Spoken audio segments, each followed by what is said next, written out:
Close your eyes and imagine the world as it was 800 years ago. The streets are narrow, cobbled, and dimly lit by torches that sputter in the night air. The smell of wood smoke drifts from hearths, mingling with the scent of damp earth and animals. In Tees' world, life is hard, uncertain, and often short. Yet Evanari, in the shadow of castles and cathedrals, people sought escape.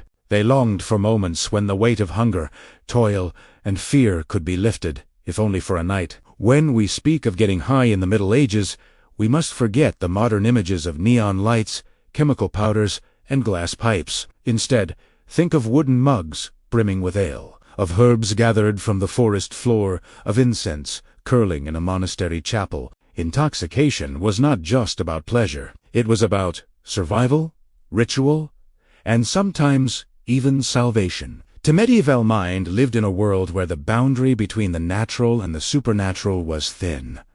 A bitter root could heal or kill. A draught of strong mead could warm the body, but also loosen the tongue and blur the senses. A whispered prayer, a night of fasting, or the rhythm of chanting could send a soul soaring into visions as vivid as any dream. This was a time when water itself was dangerous to drink. Rivers carried waste.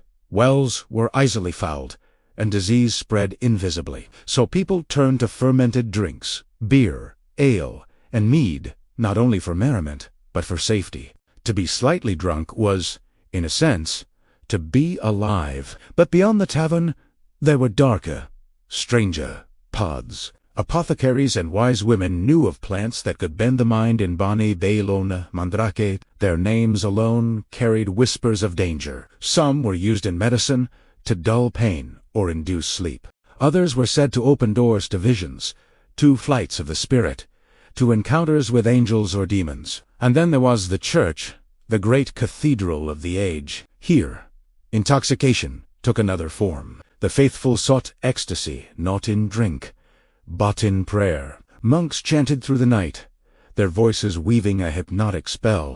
Mystics fasted until their bodies trembled, claiming visions of Christ and the Virgin. For them, the high was holy, a rapture of the soul. So when we ask, what was getting high like in medieval times? The answer is not simple. It was ale shared in a smoky tavern. It was herbs crushed into a bitter potion. It was the dizzying whirl of a carnival dance.